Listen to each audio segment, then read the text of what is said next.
Parte 7. Napoleón y el Papa.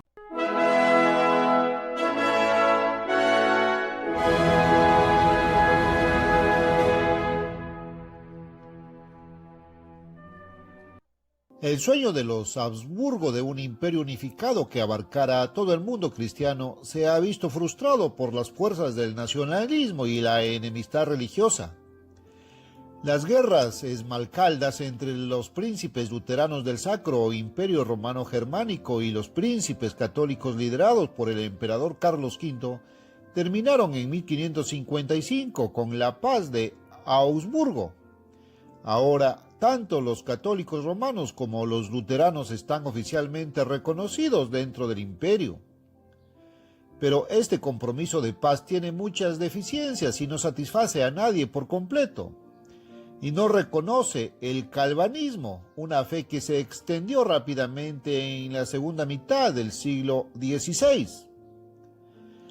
Las rivalidades políticas entre los numerosos pequeños príncipes se ven agudizadas por las diferencias religiosas entre ellos.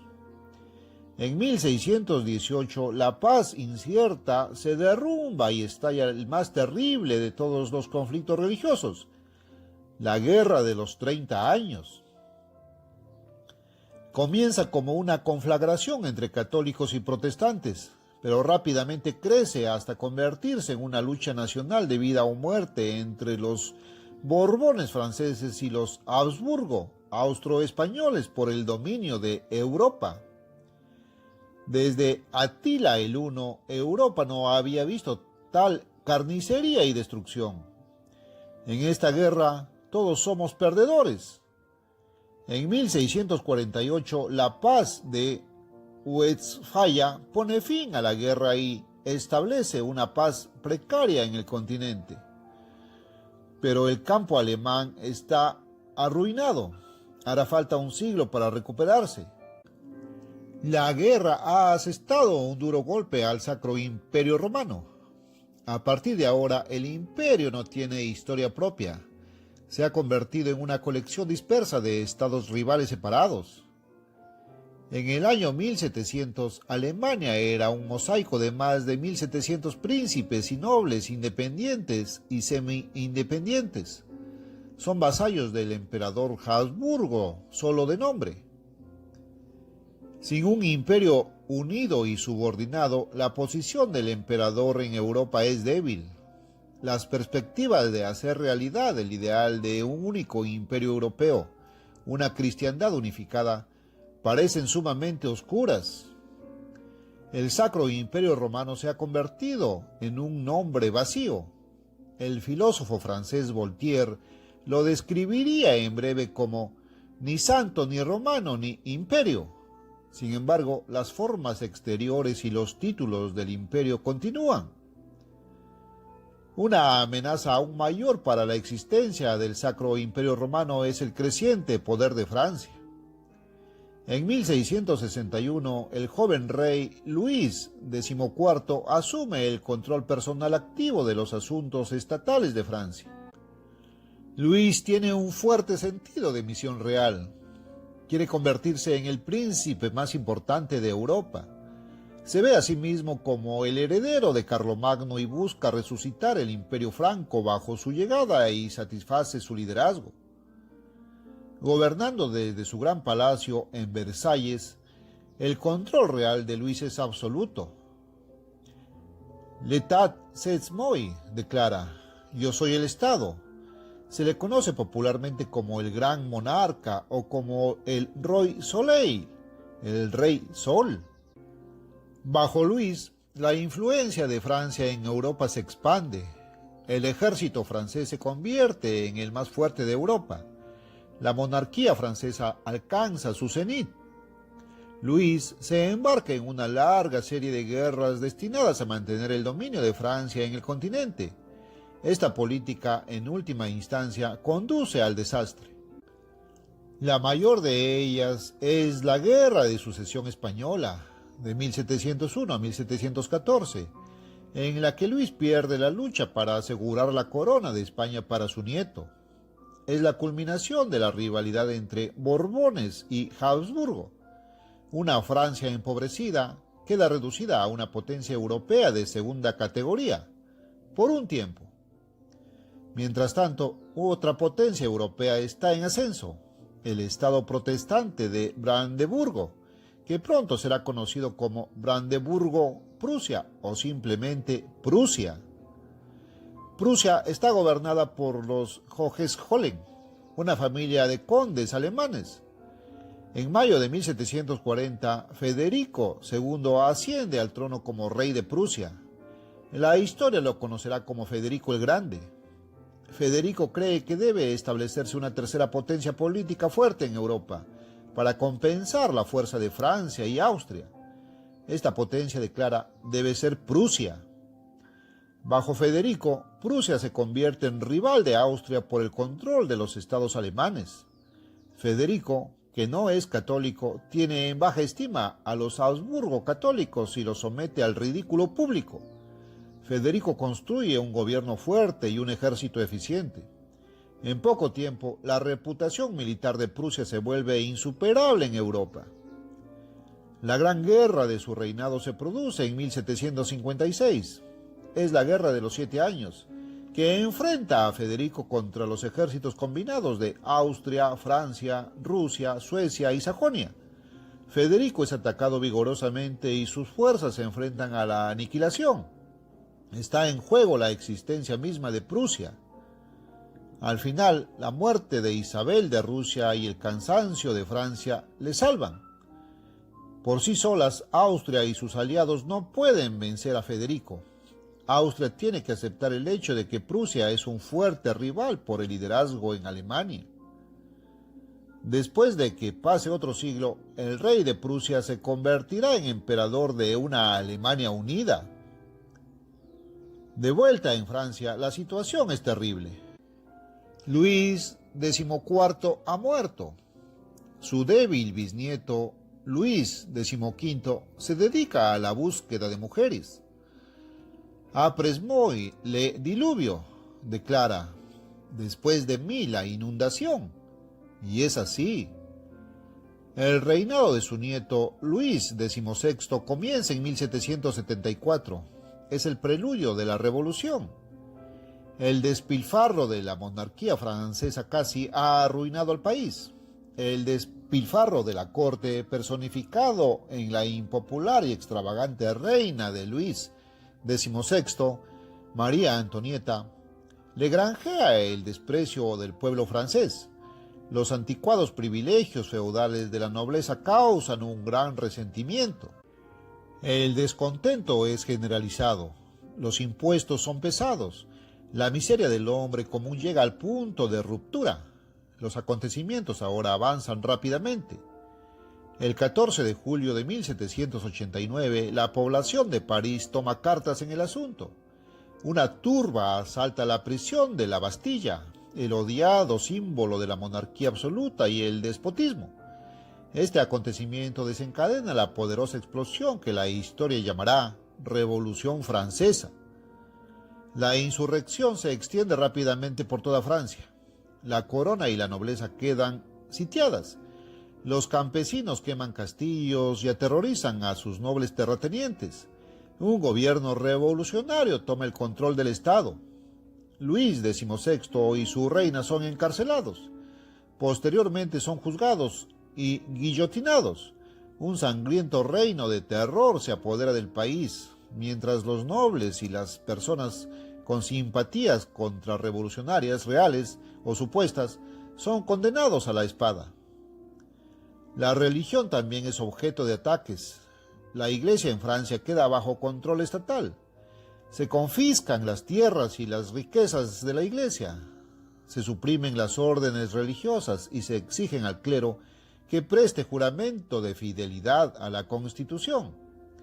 El panorama no es mucho mejor en el resto de Europa.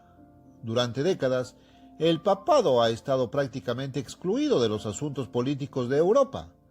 Bajo Pío VI, papa de 1775 a 1799, el papado alcanza su punto más bajo. Está prácticamente despojado de poder e influencia. En los dominios de los Habsburgo, la Iglesia Católica sigue teniendo influencia, pero también allí está subordinada al Estado. Los ejércitos franceses marchan sobre Roma y ocupan la ciudad a principios de 1798. Se declara una república. Pío se niega a renunciar a su soberanía temporal y es hecho prisionero por los franceses en marzo de 1799. Lo llevan a Francia, donde muere en Valencia en agosto. Es una Canosa al revés. La influencia de la Iglesia se ha deteriorado considerablemente desde la época en que el Papa Gregorio VII, maestro de emperadores, forzó la capitulación de Enrique IV en Canosa, Italia, en 1077. En París, los líderes políticos radicales compiten entre sí por el poder. La corrupción, la incompetencia, el derramamiento de sangre y la histeria están a la orden del día. En medio de esta agitación interna, una nueva estrella está surgiendo en el firmamento francés: Napoleón Bonaparte. Desesperado, el país recurre a él en busca de alivio. Una nueva era está a punto de comenzar en Francia. El ascenso de Napoleón al poder ha sido meteórico. A los 26 años, el genio militar, nacido en Corso y de origen bizantino, se había convertido en comandante del ejército francés en Italia. En 1799, el joven héroe regresa de una expedición contra los ingleses en Egipto. Toma el poder con una medida audaz y establece un nuevo gobierno de 3 miembros. Tomando prestado un título de la antigua Roma, los llama cónsules. Él mismo es primer cónsul, un virtual dictador a los 30 años. Como un imperator romano, Napoleón concentra todos los poderes del Estado en sus propias manos. Sueña con ser otro César. Las imágenes clásicas llenan su mente. Un busto de Julio César adorna su estudio. Soy de la raza de los Césares y de los mejores, de los que pusieron los cimientos, observará Napoleón. El patriota corso Pasquale di Paoli fue el primero en reconocer al romano en Napoleón. No hay nada moderno en ti, Napoleón, había observado una vez. Vienes de la época de el biógrafo clásico Plutarco. Napoleón sueña con una civilización romano-europea resucitada dominada por Francia. Había crecido entre sueños del mundo clásico. Ahora quiere hacerlos realidad. Una de las primeras preocupaciones de Napoleón es el papado. La influencia de Roma es incalculable, declara. Fue un grave error romper con este poder. Napoleón se da cuenta de que el papado no puede ser conquistado con la espada. Debe aceptarlo para poder utilizarlo. En 1801 se concluye un concordato, un acuerdo para la regulación de asuntos eclesiásticos, entre Francia y el papado. La Iglesia Católica vuelve a ser la Iglesia oficial de Francia. La brecha está cerrada. Al año siguiente, Napoleón es nombrado primer cónsul vitalicio. Francia se pone totalmente en sus manos. Avanza implacablemente hacia su objetivo final. Ninguna mano puede detenerlo. En 1804 se dejan de lado todos los velos. Es el año del destino. En mayo, el tribunado francés vota a favor de declarar emperador a Napoleón. El Senado aprueba la medida poco después. Se celebra un plebiscito en toda Francia. La votación es de 3.572.329 a favor, 2.569 en contra. Napoleón se ha convertido en emperador de los franceses y su reino es un imperio. Los mismos franceses que acabaron con la monarquía 12 años antes ahora la restablecen. Napoleón convoca al Papa Pío VII de 1800 a 1823 a París para dar la más alta connotación religiosa a la unción y coronación del primer emperador de los franceses. El Papa cruza los Alpes a finales de noviembre. La espectacular ceremonia de coronación se lleva a cabo en la Catedral de Notre Dame el 2 de diciembre de 1804, un milenio después de que Carlomagno fuera coronado por León III en Roma. Napoleón camina hacia el altar mayor llevando de la mano a su esposa, Josefina. Es una hermosa criolla, nacida en Martinica, en las Indias Occidentales. El Papa espera, rodeado de cardenales. Napoleón se acerca. Todos esperan que se arrodille ante el pontífice. Pero ante el asombro de la congregación, Napoleón arrebata la corona de las manos del Papa, le da la espalda al Papa y al altar, y se corona. Luego corona a su esposa arrodillada como emperatriz. Napoleón es oficialmente emperador de los franceses a los 34 años. Ha dejado claro que la religión debe estar en manos del Estado. El Papa había sido informado de las intenciones de Napoleón poco antes de la ceremonia, pero decidió proceder de todos modos. Ahora unge y bendice a la pareja imperial. En 1806, Napoleón se corona de nuevo, esta vez con la célebre corona de hierro de Lombardía. Esta corona, uno de los grandes símbolos históricos de Europa, ya había sido usada anteriormente por Carlomagno, Otón el Grande y otros soberanos europeos. Durante años, Napoleón se ha visto a sí mismo como un nuevo Alejandro Magno y un César romano moderno. Ahora empieza a considerarse más como el heredero de Carlomagno. Va a Aquisgrán, a Aix-la-Chapelle, para una visita ceremonial a la tumba del gran emperador Franco. No habrá paz en Europa, dice a sus compañeros frente a la tumba, hasta que todo el continente esté bajo un soberano, un emperador cuyos principales oficiales sean reyes, cuyos generales se hayan convertido en monarcas. Napoleón tiene visiones de conquista a gran escala. Será él quien llevará a cabo los proyectos de Carlomagno, Otón el Grande y Carlos V en el mundo moderno. No sucedía a Luis XVI, sino a Carlomagno, declara Napoleón. En 1805, Napoleón se proclama rey de Italia. Cuando veo un trono vacío, confiesa, siento la necesidad de sentarme en él. El 2 de diciembre de 1805, Napoleón se enfrenta a los ejércitos combinados de Rusia y Austria en Austerlitz. El amanecer comienza con una espesa niebla y neblina. Los rusos y los austriacos no podrían desear nada mejor. Esperan que bajo su cobertura los ejércitos austro-rusos puedan completar sus maniobras sin que los franceses vean lo que están haciendo. Pero de repente, como lo describirá un historiador, el sol con un brillo inusual apareció a través de la niebla, el sol de Austerlitz. Fue bajo este sol abrasador que Napoleón envió inmediatamente una enorme fuerza de caballería al mando del mariscal Soult al espacio dejado por entre el centro y la izquierda del campo de batalla austro-ruso. Este es el descanso que necesita Napoleón. Su victoria está sellada.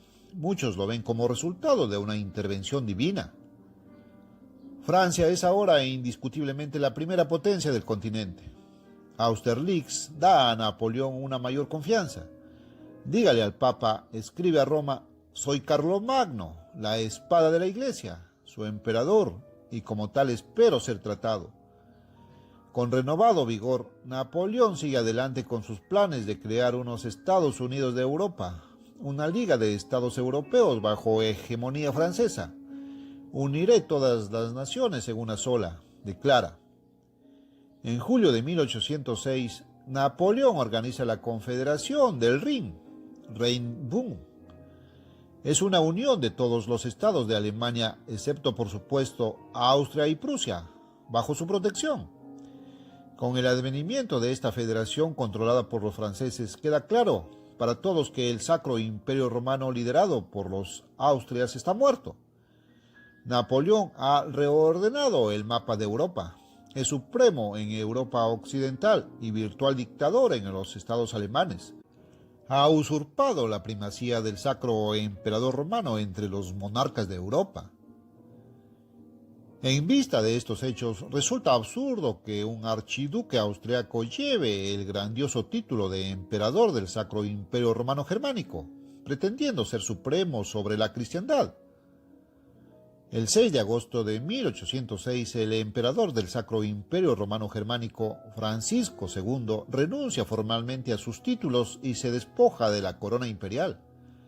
Ahora es simplemente emperador de Austria. Técnicamente, Napoleón ha barrido con el moribundo Sacro Imperio Romano, el Sacrum Romanum Imperium, pero lo perpetúa con otro nombre durante otros 8 años. En octubre de 1806, Napoleón derrota a Prusia en las batallas de Jena y Auerstedt. Ningún poder puede resistirse a él. Él es el emperador indiscutible de Occidente. Mientras tanto, las relaciones entre Napoleón y el papado se deterioran rápidamente. Pío VII se niega a unirse al sistema continental de Napoleón. El plan del emperador para excluir a Gran Bretaña de toda conexión con el continente europeo. El 2 de febrero de 1808, las fuerzas francesas ocupan Roma. El Papa es arrestado y detenido. El Papa actual tiene demasiado poder, escribe Napoleón a su hermano. Los sacerdotes no están hechos para gobernar. En 1809, Napoleón decreta la anexión de los estados pontificios como parte del Imperio francés. Pío responde con una bula de excomunión el 10 de junio. ¿La respuesta de Napoleón? En estos tiempos iluminados, solo los niños y las niñeras temen las maldiciones, se ríe. El Papa se convierte en prisionero de Napoleón y finalmente es trasladado a Fontainebleau, cerca de París. No regresa al Vaticano hasta mayo de 1814. En abril de 1810, Napoleón se casa con la archiduquesa María Luisa de Austria, tras haber disuelto su matrimonio sin hijos con la emperatriz Josefina. María Luisa es una princesa de los Habsburgo, la hija mayor del último emperador del Sacro Imperio Romano Germánico, Francisco II. En marzo de 1811 da a luz a Napoleón, un hijo largamente deseado, al que se le concede el título de rey de Roma. Aunque eufórico por el nacimiento de un heredero, Napoleón está cada vez más inquieto. Europa occidental ya empieza a parecerle demasiado pequeña. Ahora planea lo que será la piedra angular de su carrera, la incorporación de Rusia a su imperio. En junio de 1812, Napoleón y su gran ejército de 600.000 hombres cruzan el río Niemen e invaden Rusia. Tras la batalla de Borodino, el 7 de septiembre, los rusos se retiran. Los franceses llegan a Moscú el 14 de septiembre y lo encuentran incendiado por los rusos alentados por los británicos. Pero Napoleón se ha extralimitado. Al tratar de captar demasiado, lo pierde todo. El gélido invierno ruso devora a sus hombres por miles. Comienza una desastrosa retirada de Rusia. Es el principio del fin. Napoleón regresa a Francia después de haber perdido más de 400.000 hombres. La escritura está en la pared. En octubre de 1813, Napoleón se enfrenta a los ejércitos aliados de Prusia, Rusia y Austria en Leipzig, en la Batalla de las Naciones. Su ejército está hecho trizas. Los aliados se acercan a París. En marzo de 1814 se firma el Tratado de Chaumont entre Rusia, Prusia, Austria y Gran Bretaña. Restaura la dinastía de los Borbones. Con todo derrumbándose a su alrededor, Napoleón finalmente abdica en favor de su pequeño hijo el 6 de abril de 1814. Los aliados rechazan esta solución. El Senado tampoco reconoce el título del niño y en su lugar llama al trono al Borbón Luis XVIII. Luego, Napoleón abdica incondicionalmente y es enviado al exilio en la isla de Elba. Con la caída de Napoleón en 1814, el tradicional sistema de gobierno de inspiración romana, resucitado por primera vez por Justiniano en el año 554 después de Cristo, llega a su fin después de 1260 años. Un año después, Napoleón escapa de su isla natal, recluta un ejército y marcha hacia París. Su breve regreso al poder durará solo 100 días. El 18 de junio de 1815, Napoleón se encuentra con un ejército combinado británico-prusiano en la ciudad belga de Waterloo. Después de una amarga batalla, sufre una aplastante derrota. Como escribirá el autor francés Victor Hugo, ya era hora de que este enorme hombre cayera.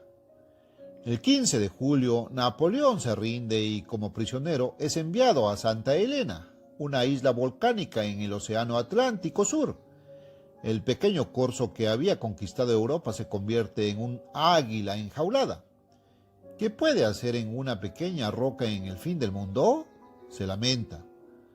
Desde el abismo de Santa Helena, Napoleón recuerda: quería fundar un sistema europeo, un código de leyes europeo, un poder judicial europeo. En toda Europa no habría más que un solo pueblo. Napoleón muere el 5 de mayo de 1821 en Santa Helena, lentamente envenenado por uno de sus compatriotas desencantados. Su sueño de una Europa unificada tendrá que dejarse en manos de otros. Incluso mientras el cuerpo de Napoleón está siendo enterrado en el suelo rocoso de la isla, que luego será sepultado en París, el continente está comenzando a reformarse y remodelarse. Las naciones de Europa están avanzando hacia una nueva configuración, un destino inesperado.